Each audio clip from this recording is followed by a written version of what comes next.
Welcome back to part 2 of our conversation with designated drinker, founder and managing director of Mokja Ventures, Elaine Chon-Baker. So if you missed part 1, go back and belly up, back up to that bar and give it a listen. We promise to save a seat right here for you, don't we? Right, Gina? Yes, and you can go and check out our tips and tricks on Instagram and check out part 1 and there you go. You're getting a little passion. I am getting a little passionate fruity. I'm there you go. Fruity fun. There we go. Which they're going to need for this, your cocktail. You're going to need that information to make this drink that's coming up. Yes. All right, awesome. Jesus. All right. So Elaine, in part 1, you shared what it meant to grow up as a Korean-American home, one of 7 girls. And now you intentionally, successfully failed out of college. And how all this created a trailblazing badass rebel that you are today. And so right now, I'd really love for us to dive into what your business does. What does Mokja Ventures do? So after the first restaurant opened, things went really well, and I started going out to the DC restaurant scene, all the events, because I wanted to learn as much as possible and keep that process going. Also, in your first year of divorce, or first couple years of divorce, you're single again. And so it's just like, I'm going to go out and act like I'm 20 again. Or 21 again, sorry. Of course. And so I ended up meeting some other people in the industry that were investors, and this one company, a private equity firm, actually asked me to be a partner in their fund. And I was like, I don't even know what this means. Like, this is such a foreign concept to me. I don't know what it means to be a partner. I don't understand private equity in the restaurant world. I mean, I was so new to this world. And so after I did my due diligence, I realized they already made investments into people that I didn't believe were actually going to be great investments for the long term. Yeah. And so I turned it down. But that started another pathway, which is I had friends that told me, tech friends are bad friends, right? Because they were like, oh no, you can do whatever you want, just start a company or start whatever. And so they said, Elaine, you can start your own fund. And I said, oh, I can start my own fund? He goes, yeah. Anyone can start their own fund. And note to self, note to everybody, you can start anything you want, you just have to figure it out. So I started the path down, opening my own venture fund. Now, I don't have a finance background. I don't have a restaurant background. I have a new restaurant background. And all of a sudden, this path I'm on starts taking shape. So I had a couple of partners in it to start with. The only remaining advisor I have right now is Michael Sternberg, who took a job with Michelin Mendelssohn's company as the president of Sunnyside to help them grow and build. A restaurant veteran. I knew I needed someone to be on my side that had restaurant experience, like a really vast amount of restaurant experience, had failed, had succeeded, and I also knew I needed a white male that had a deep voice and could back me up when I didn't necessarily have the support I needed. Yep. And so Michael was the perfect person. Yep. And so he taught me a lot about the industry. First and foremost, I had to learn how to read a pro forma and profit and loss statements, which I never did. And so it was something that, where he would just look at it and immediately know. I would get out a ruler and a pencil. I'd print it out and I'd be like, okay, here's this number. That's how I was in my well class, remember? And I was like, I did. I made a lot of money. Yeah. And everyone's like, you don't know how to read this? I'm like, it's money in the bank. Yeah. And they're like, you really should know your numbers. I'm like, oh. Yeah, but it's not as intuitive, but it's there, and if you're making money, if you're losing money. And I think it was more just like everyone kept saying, oh, what's the percentage of, what's your percentage food cost, what's your percentage labor, and and then I'd be like, okay, I have to figure this out.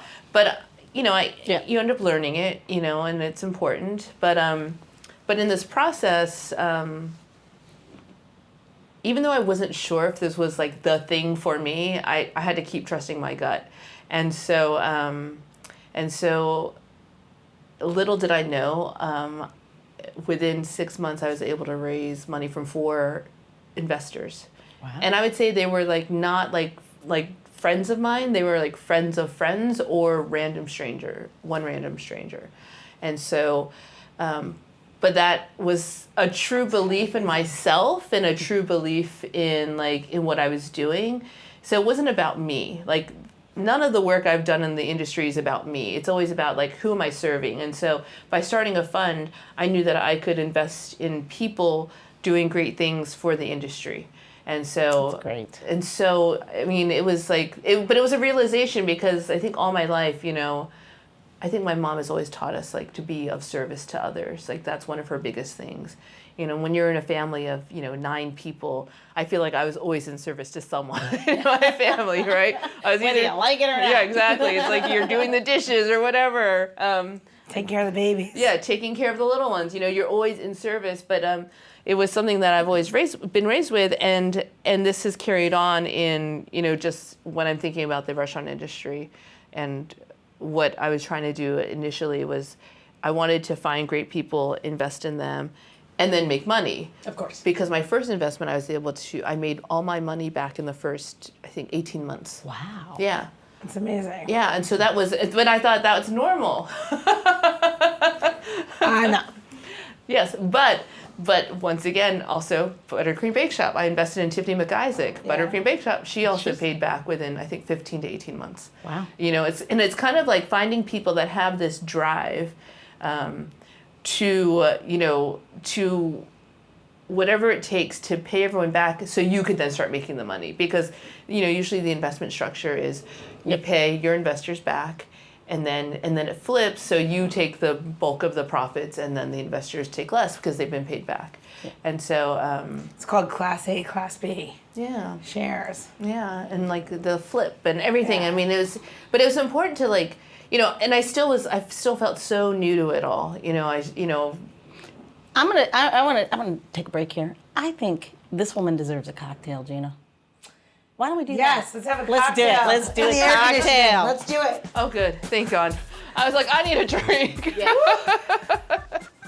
So we're going to make my version of a whiskey sour, right? But the sours are going to be passion fruit. So in the first episode, if you want to go back and give it a listen, we talk about using passion fruit in your drink and like what you should do and how you strain it, and then how you have this wonderful like puree juice left over, and just like really delicious. And we also have brought in a little bit of dragon fruit. Now, is it mostly for the color? Pretty much. I like it because it's a little bit sweet, but I just love the color. It's like the most beautiful magenta color you could possibly ever have. It's like hot and beautiful. So this drink is gonna have an egg white in it, and now Louise is gonna help me. I thought you were gonna say it reminds you of me. I was gonna just do something really off color, and then I decided to stop. So today we're gonna use egg whites in our drink. That's okay? Yes, okay? Okay, good. So you're in for a treat. These are my eggs. I mean, not your eggs, but your chicken's eggs. These are my chicken's eggs. Your eggs. And they're beautiful. They're very pretty. And you have all different kinds. This is a leghorn. This one is, this is an Easter egger. And then this one is my Rhode Island red. I have I don't know, 8 different kinds of chickens. So we're gonna use the egg white. No yolks, folks, okay? No yolks in there, that's why you have an extra egg. And this is also another trick. So when you're making a cocktail with egg whites, I always tell everybody to put it in the top of your shaker tin so that you don't spoil the rest of your drink, right? That makes sense. Yeah, because usually you put the liquor in first, but just because it's a podcast, we're gonna do this a little bit separate. There we go. That's one. See, nice and clear. And see, the leghorn was supposed to be in there. Oh my God, this was a chicken. No, I'm just kidding. I'm joking. There we go, that's 2. There we go. Our rooster doesn't live with our hens, so. He's not seeing much action. Otherwise, I would have a lot of babies. All right, sorry. I'm sorry, Neil's gonna kill me for that. Done. All right, so we're gonna set aside our tops for a second here because that's not what we need right now. And we're gonna take 4 roses because I would never not do something delicious for Elaine. I love this whiskey. And we're gonna do 2 ounces in each cocktail. So 2 ounces of 4 roses. Elaine, I'm never on this side. I'm so excited. No, this is perfect. And then we're gonna do 1 ounce of passion fruit. So now in this cocktail, we're using the passion fruit. Now, one thing is it's extremely acidic, so I would not really, you can add lime, you can add another juice to it. You do not need to because we're gonna actually use the dragon fruit. If I wasn't using the dragon fruit, I'd probably put a little bit of lime juice in here. Gotcha. But since we're using the dragon fruit, this is what we're gonna do inside. So in there, we're gonna take about, I don't know, about an ounce of cubed dragon fruit. And we're gonna throw that in. Same thing. And try not to get it on your clothes, right? We'll rinse our spoon. And we're gently gonna take, whoops, muddler. I know, there's a lot of process today. I don't normally do this. I know, I don't normally do this. Normally I'm like wham, bam. All right, there's a little press there. I wanted to use every tool I had. And finally, we're gonna add a little bit of simple syrup. This is a turmeric tea simple. Oh, wow. So it's super delicious and fun. And we're not gonna add too much. It's a pretty color. Yeah, just about an ounce of simple syrup. If you want it sweeter, of course you can add more. You do not need to. Okay, so now we're gonna take our top and we're gonna put it on top of the cocktail. Tap it once with our hand and you're gonna dry shake this cocktail. And you're doing that because you wanna get froth in here on your egg. cocktail, on your egg. Now, a trick is that you can take this off and put it in there if you wanted to, the top of your Oh yeah, you showed that. shaker. Yeah. But it's more for like if you're using dairy or whipped cream or something. So you kind of keep shaking until it gets really annoying, right? How do you know? Until I see the pain in your face from doing it. Now, honestly, When I fall out? Honestly, when there's enough, when the drink is ready, when you can like tap it and then the drink pops up, and then you know you have a froth. Let me see. Light tap. Light Where tap. do I hit it? This is where I'm always Right doing here. it. Okay. See, Look it's at perfect. you. Perfect. So if it pops up, that means there's enough.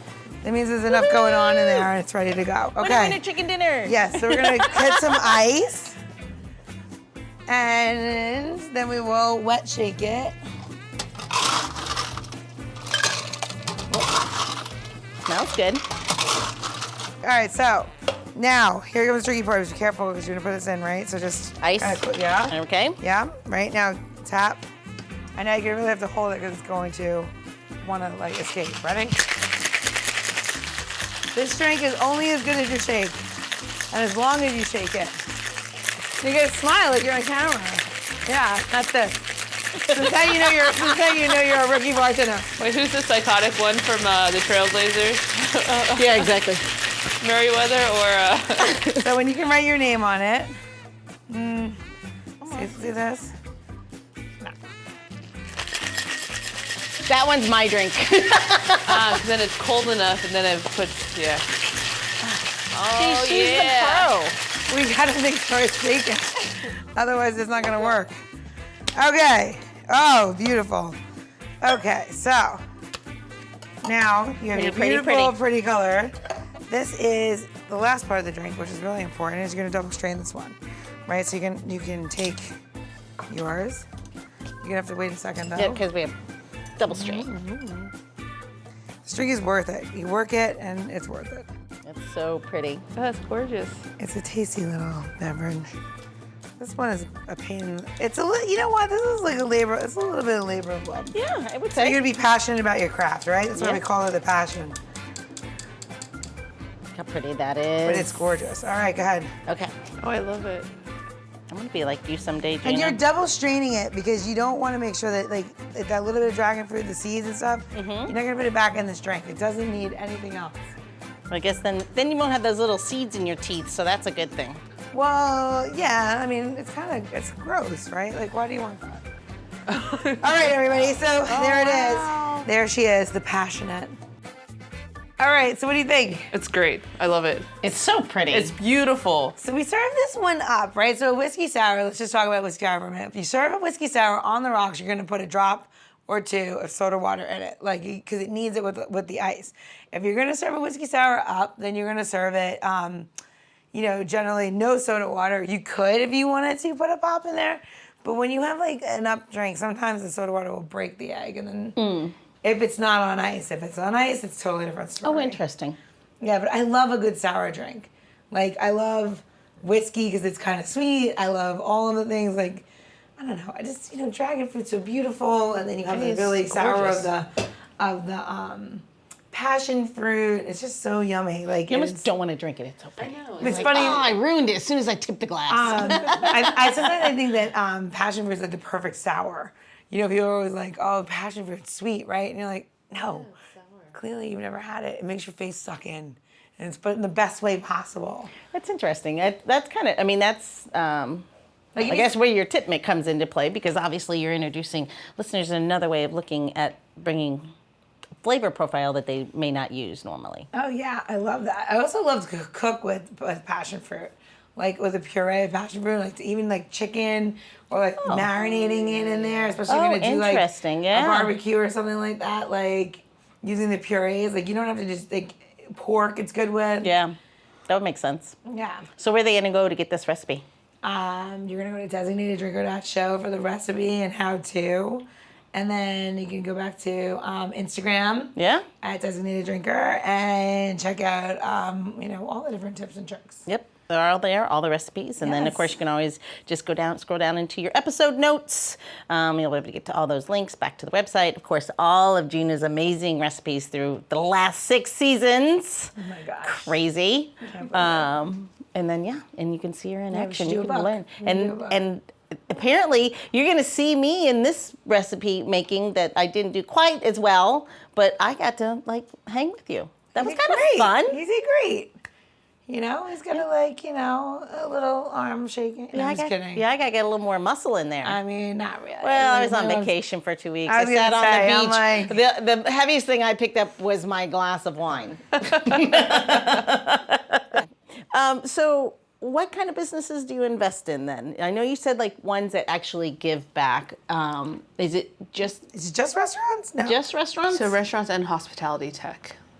What does that mean? Hospitality tech is the tech that toast that helps restaurants or are food and beverage related. So one is GoTab, which is a QR code and payment platform. Gotcha. And so they're doing quite well. They just closed a Series A round, and so that's positive for growth. And then the other one is Wine Game, which is a Jose Andres and Rob Wilder project.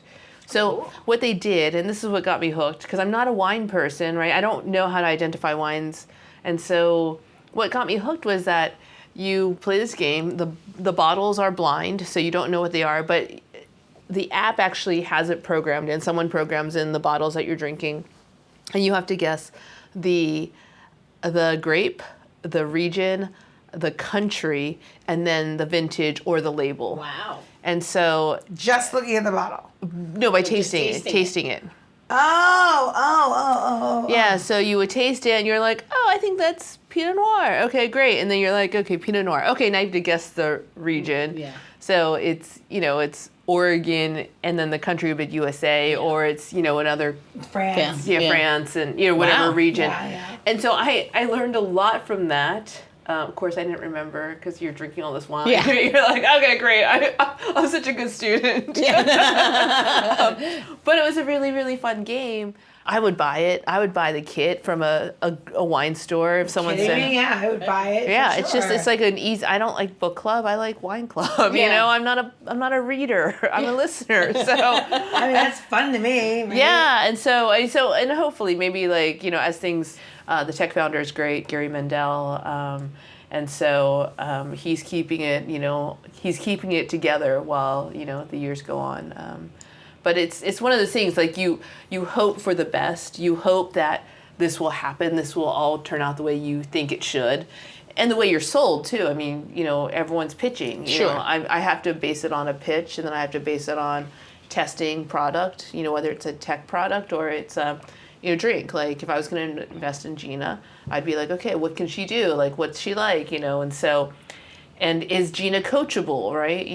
And Gina is all the above, right? So it's all those things that you have to take into consideration when you are looking at an investment. And so it's tricky, right? Because there's a lot of points of failure in restaurants. These days, and tech too. Yeah. I mean, anyone who says to me restaurants are so risky, I'm like, well, I was in the tech world, and that was pretty freaking risky, and we lost a lot of money through the different investments that failed during the different bubbles and bursts and whatever they're called. Yep. And so it's it's a calculated risk is what it is. I have to base it on a team and people.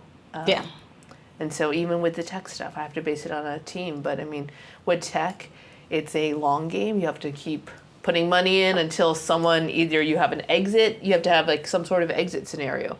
So, but with restaurants, it's a cash business. And so the hope is that, as in a cash business, you're able to, take money out of the business while you're, in operations. So it's just a different way to look at your investments. It's hard. It is It's hard. really hard. Like, yeah. I could see like that common thread in investing at your level, not like where you're on the ground. Like you said, I like the team. I know them. You absolutely know who you're investing. I would imagine that there's a common thread at that level where it is about the people that are behind it. Yeah. And the passion that they bring to the table, and how well do they sell it? Obviously, you've got a lot of street sense and financial sense and all the other, you're obviously brilliant, but I mean, I could see how it is where it becomes personal, where you've got to see, I don't know how I don't invest, I don't know how to do it, but if I were, I'd want to know the people like that. I don't know that I would just want to be a blank check. But do you feel like, here's my question about investing, right? You have to be willing to lose what you give. Yeah. That's the crazy part to me, right? Yeah. Like, where you have to detach from whatever money or whatever, and like, here's what I'm giving, I believe in it, I think it's going to be a win, it's going to strike, but you got to let it go. Like, it's kind of like when you go to gamble, right? You gamble with what you're willing to lose. Yeah. Well, I've learned something about this thing called the sunk cost. Yeah. Oh. Which really fucking blew my mind. When they're like, oh, sometimes you have to walk away from that, or like or a gambling table, you got to walk away, and it's your sunk cost, and you're not getting it back, and don't start emotionally getting involved with giving it more to get back what you put in. Yeah. And I was like, oh, I don't know how to do that. And they're like, stop being emotional about it. I'm like, okay, I'll stop being emotional about it. Yeah. It's a hard thing to do. I personally struggle with that. Like, it's like, I am always like, no, we can just make it work. Sometimes you can't make it work. I had to close the beer garden. I lost a whole bunch of money doing it, and this was in 2016, 15. I was ahead of the game. Beer gardens weren't a thing. Yeah. I was ahead of the game. It was an extremely hot summer. I had everything going against me. And I put my money in, and I was like, and like finally my accountant's like, how much money are you going to throw at it before you realize it's not going to work? And I'm like, oh, I don't know. Like, all of my life savings? I don't really know, And they're like, we're done here. You're done. I'm like, okay. Yeah, I mean, it's like this hard thing where you have to make those decisions, right? And especially like if you are stressed, when you are emotionally stressed about a financial situation, you tend to make very bad decisions because it's too much. You can't look at it just black and white. There's emotion in there. There's feelings in there. There are people you're can't dealing be objective with anymore. Yeah, and so I think like the one thing I did learn. So I lost a lot of money in my first ever like hospitality tech investment. I put $60,000 in, going, okay.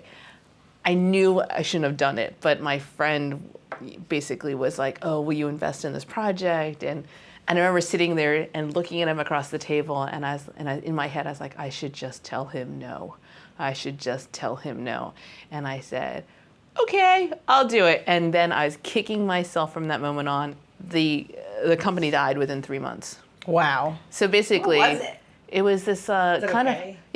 So it was early days, but it was kind of this trying to use loyalty using receipts, like take a photo of the receipt and then you upload it, and then that kind of shows your loyalty, and they were trying to build it like that, a loyalty program, but proven loyalty by the receipts you're using. And this is also, once again, this was in 2010 or 11, so it was early days again. Right. And so I mean, like nowadays we're like would think like, why would you do loyalty any other way than just POS, da da da da. Yeah. Well, back then we didn't have that, right? And so it was so early, but it was just kind of like that taught me a lesson, right? A $60,000 lesson. Like, make sure I go with my gut. Like, don't dismiss it. Don't think it's going to be okay. When you hear that voice. Oh yeah. Oh man. And she's talking to you. Sucks so badly, and then of course, like, some founders have some shame, right? And some don't, right? And so you're going through this process of trying to then, like, okay, now this has happened.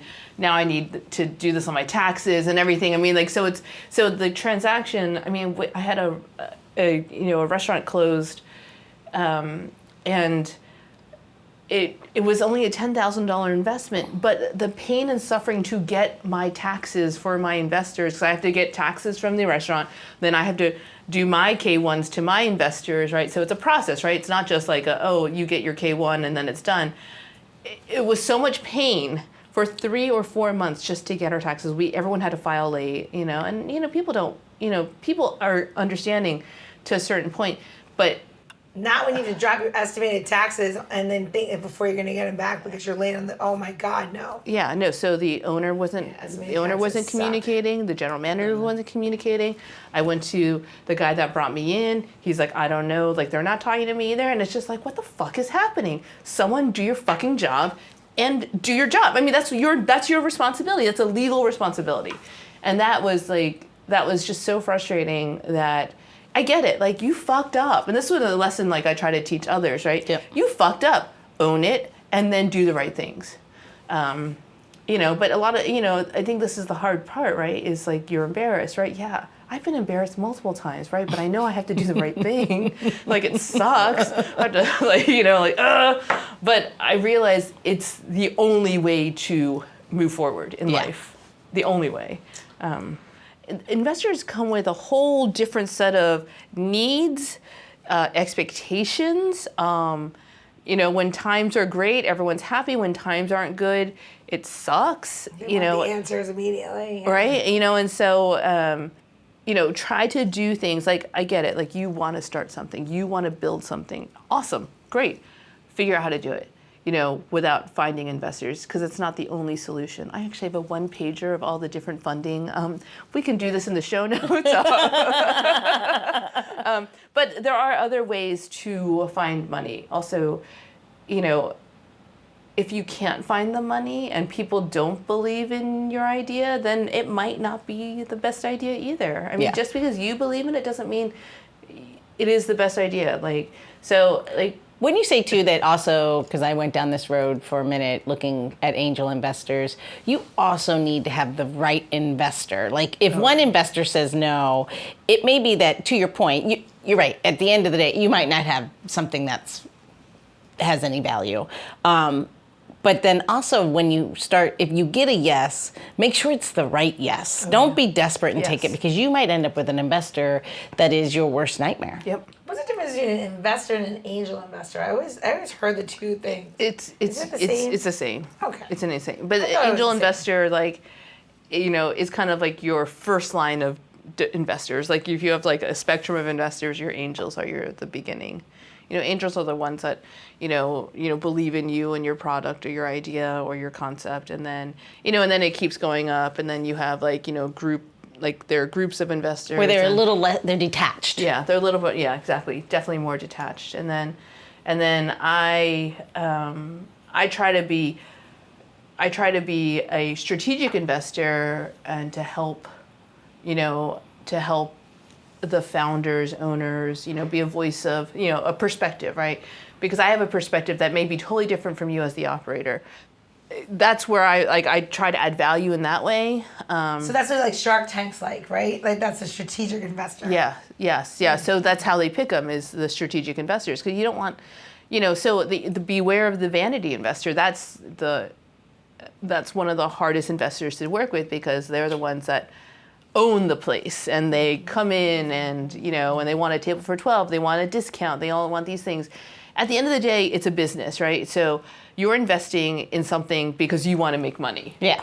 This is why we invest. Because it's not charity. It's not charity. Yeah. And it's not like, a philanthropy. It's not. Yeah. It's not a club. And so you have a buyout in there, right? So you have an exit strategy or a buyout. So most times restaurants are just in perpetuity, and so I get paid back, and then it flips to, so the owner starts making more money. So if it's while you're paying me back, it's like 70% of profits goes to the investors, 30% goes to the owners. Once I'm paid back, and sometimes it's 1x paid back or 1.25x paid back or 1.5x paid back, then it flips to the owner going, okay, now I get 70% of the profits and the investors are getting 30% of profits in perpetuity forever until the restaurant closes. Now, some say, oh my gosh, but what if the restaurant's doing badly? Well, that actually just kind of offsets any gains on my taxes. So there is like this long-term thing. So capital gains are real. And so if you have a good accountant, you'll have your losses and then you can bring forward your losses. So even if you had losses at a certain point, you can then still bring them forward in the future. It's very stressful what you do. But it is stressful because it's hard to say no. But I say no with love. And sometimes I say no as a hard no too, because some concepts just don't fly. Yeah. I did have a guy that once told me, like after he pitched me this whole thing, and I was just like, I was questioning him, and he goes, "You're a dream crusher." And I was like, I'm not a dream crusher, I'm a realist. Like, and if you can't hear my feedback or my questions as, something to think about or to even apply, then that's your problem, not mine. Well, then I saw him like a year and a half later, I was just like, oh, hey, like, hey. And he said to me, oh, you're right. It wasn't the right time for that, and I didn't do it. I think the whole thing is, like, you can open something with your own money. You just have to be very, like, you have to have a savings mindset. You have to have, you just have to do something. I mean, I know a restaurateur that did pop-ups just to make some extra money so that he could put towards his future restaurant. Right? If you want something that badly, you'll figure it out. You'll figure it out. Do you ever invest in people that don't have any of their own money in it? I have not. Like, do you know what I mean? Like, some people come to you and they don't put any money into it, and then so there's no skin on their side. So there has to be some skin in the game, and so sweat equity, of course, everyone's like, well, it's sweat equity. Yes, it is sweat equity. I get it. Totally. This is where I differ with some people on it. I think there has to be something in there. Now, some people sign the personal guarantee with the banks or for the landlord for the lease. Mm-hmm. That's skin in the game. Oh man, it's anxiety situation. I'm telling you, it's crazy. Have another drink. Wait a minute, I want to tell you this. What do you think? Take another drink. This is the truth, right? Ready? I think that all the books that are out there, all the things that are out there, all these business books, this and that, everything, right? Like, nobody ever lays it out to you like, take this step, like chess. Move your piece. This piece is going to check. You're going to get checked at some point. Yeah. When you get that check, you have the choice whether you're going to win or you're going to be knocked out. Right? But there comes a very big point where that happens. But all of your due diligence to get there, to strategically plan your next move, is like how you get to that next point. And I am a chess player. I go very, very slow. Like, I'm always like, and everyone's like, oh, I have 74 concepts, right? Oh my God, you have 74 concepts. So great. Why still live in an apartment? You know what I mean? Like, if you have 74 concepts, you should be like making fucking $1 bazillion. Yeah. I don't do that, right? I just go one. And I think that's the book. That's the guide. That's the thing that's missing. Like, all these beautiful cookbooks, awesome. All these beautiful, I have a dream about this, great. Where is the manual? Where is, let's bring us coffee back from the dead and make him fucking write the new manual of not only of how to cook, but how to run that restaurant so you don't live in a box by the side of the road. But do you think it's because there can't be? No. Because there can be a due diligence book. Sure. I guess no rule book, I guess, is my point, because in every market is different. Every day of that market could change. I'm just wondering. There are things that you have to do in your due diligence when you're writing a business plan that people do not do. Absolutely. They don't do it. Yes. They don't do market research. They never sit in front of the place before they're going to sign a lease. They don't, you know what I mean? Like, you go to these places with all these brokers, and they're like, oh my God, look at this plan. It's going to be so great. You're going to make $1 bazillion here. All right, really? And then you go back and you sit there for like 3 hours and nobody walks by. Yeah. It's Washington, D.C., and nobody's walked by in 3 hours. Yeah. Well, the worst part is when I used to go on site visits with different concepts I'm always learning. Like, my biggest thing is to always be learning. And so I would go to different site visits, and then as soon as the the entrepreneur would say, "Oh, this is my dream space." I was like, "Nope, walk away. Like, we're not even gonna bother with this then," because they said this is my dream space. All of a sudden, the landlord has the leverage now, because then they're not gonna negotiate because they know you want it so badly. There is no such thing as a dream space unless the lease is perfect. Unless it's like the best lease in the world, that's a dream space. Unless your landlord, unless the landlord's gonna give you the space for free or build it all out, or you own it. Yeah, or you own it, right? I mean, and that's another big thing. It's like ownership, right? Almost impossible to own a restaurant in DC. See, I think that's the new level of investment, right? I always say that basically the best thing to put together is a real estate fund, and people real estate and then do it. And then you can take, and if you own the building, you can just take the money from the banks and put a restaurant in. Yeah. And like, I always think that that's the best thing is you have the collateral built in. I think one thing that my mentor taught me was go at your own pace. And whatever your pace is your pace, and that's okay. Yeah. And just be true to what you're doing. Always true to what you're doing. I think that's true to life. And buy the real estate. Buy the real estate, yeah. She's always like, buy the real estate. If you can get the real estate, you buy the real estate. I'm like, I'll figure it out, yeah. I mean, but if you find the real estate, there's a way. So, Elaine, if you had just a little bit of advice, because you have so much, so many wise words, so much. You're so insightful, so thoughtful. If you wanted to leave our listeners with one thing, what would it be? So it's the advice I gave to my kids, because when I became a mom, everyone was like, "Oh wow, you're going to have a hell of a time with your kids based on how you were as a kid." And so I said to my kids, when they were old enough to understand this, we have 4 rules in our family. Rule number 1 is be kind. Rule number 2, be grateful. Rule number 3, be honest and accountable. Yeah. And number 4, don't shame the family name. Because if you stay within those 4 walls, you will be fine. You'll be a good person. You'll be a great person. And also too, like, you know the rules. I told you so. I told you. So far, so good. So far, so good. That's all one can hope for. Exactly. I mean, I have teenage boys, so we still need to get through this. Still in the woods. Still in the woods. Exactly. But so far, my daughter has proven that, she's taken all these lessons in life and has chosen her own path, and definitely going to do some great things. We could do this all night. We should, but we should close out the episode and then go find somewhere else to do. All right. Okay, well, I have one last question for you. Okay. You know, in this day and age, everyone identifies themselves with some sort of spirit animal, right? And you would be like, oh, my spirit animal is the red-breasted woodpecker because they're kind of from DC, but they're also found in other parts of Europe or whatever, right? If you could identify yourself as one spirit ingredient, whether it's in food or drink, what would that ingredient be and why? Okay. Immediate gut reaction is whiskey. Perfect. But really, my spirit ingredient would be salt. Ooh. Yeah.